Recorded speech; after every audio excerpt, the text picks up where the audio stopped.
आपल्या वयाच्या 10 वर्ष मोठ्या माणसाच्या प्रेमात मी कशी पडले ह्याचं नवल मलाच वाटतं.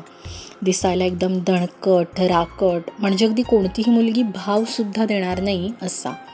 कॉलेजमध्ये येऊन टवाळत्या करायच्या आणि बसल्या जागची जमीन थुंकून थुंकून लाल करायची, किंवा बुलेट काढून सगळ्या कॉलेजला कानठळ्या बसवायच्या.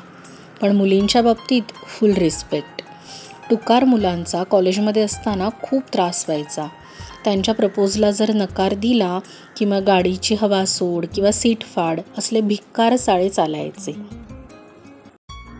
पण याच्याशी ओळख झाल्यानंतर या सगळ्या त्रासातून माझी सुटका झाली. त्याचा आधार वाटायचा. प्रेम वगैरे होतं हे फार नंतर कळालं मला.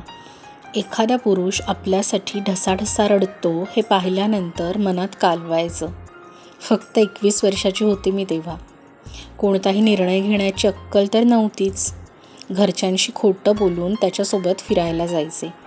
कित्येकदा असे प्रसंग आले की जर त्याच्या मनात आलं असतं तर तो वाटेल ते करू शकला असता, आणि मी देखील अडवलं नसतं. उलट मलाच कधी कधी इच्छा व्हायची. मिठी मारून पाठीवर हात फिरवायला पाहायचे त्याच्या, पण तो तिथेच अडवायचा. म्हणायचा, तू लहान आहेस बेटा, हे सारं नको. त्याचं लग्न झालं, पण मला त्याची लागलेली सवय काही सुटत नव्हती. वाटायचं कशाला त्याच्या संसारात ढवळाढवळ करायची. पण कितीही प्रयत्न केला तरी राहावायचं नाही, आणि मी फोन करायचेच. उगाच रडायचे. तो समजावून सांगायचा, लग्न कर म्हणायचा, तुझं मन रमेल. मी तर अशीच राहायलाही तयार होते. पण त्याने जपलं मला, माझ्या मनाला सांभाळलं. 30शी पार केलेल्या पुरुषाला एक 20शीतली तरणी ताठी पोरगी सर्वस्व देत होती. पण त्याने मोह कधीच केला नाही. भेटायला यायचा. बायकोसोबतचे त्याचे फोटो पाहिले की मी चिडायचे. म्हणायचे, तुला आता मिळाली आहे, आता माझी कशाला काळजी वाटणार. परंतु त्याने तोल कधीच ढळू दिला नाही. माझ्या बालिशपणाला परिस्थितीचं भान आणून देण्याचा पुरेपूर प्रयत्न केला. आज मला एक मुलगी आहे. चांगला कमावणारा, प्रेम करणारा नवरा आहे. म्हणजे अगदी जगाच्या दृष्टीने म्हणायचं तर सर्व सुखात सुरू आहे. परंतु कॉलेजचा विषय निघाला की त्याची आठवण हमखास येते. फेसबुकवरून कॉन्टॅक्ट देखील केला होता मी. भेटायला येशील का असं विचारलं. सुरुवातीला तो नाही म्हणाला. मग मीच जास्त फोर्स केला. मॉलमध्ये भेटायचं ठरलं. आरशासमोर नटताना वेगळाच उत्साह होता. लिपस्टिक नीट लागलंय का हे पुन्हा पुन्हा निरखून बघितलं. दिवाळीत घेतलेली नवीन कोरी साडी नेसले आणि दर्ग्याशेजारून आणलेलं छान अत्तर लावलं, त्याला आवडणारं, आणि ठरल्या वेळेला संध्याकाळी पोहोचले.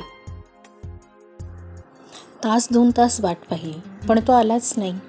मी फोन लावला पण लागतच नव्हता. शेवटी वाट पाहायचं ठरवलं. 8 वाजून गेले तरी तो आला नाही. मग प्रचंड राग आला. ही कुठली वागण्याची पद्धत झाली. चिडचिड करत मी रिक्षा पकडली आणि तितक्यात त्याचा कॉल आला, आणि अगदी हावरटासारखा मी तो लगेच उचलला. छान दिसत होतीस, अगदी सुंदर. बऱ्याच दिवसांनी पाहिलं तुला.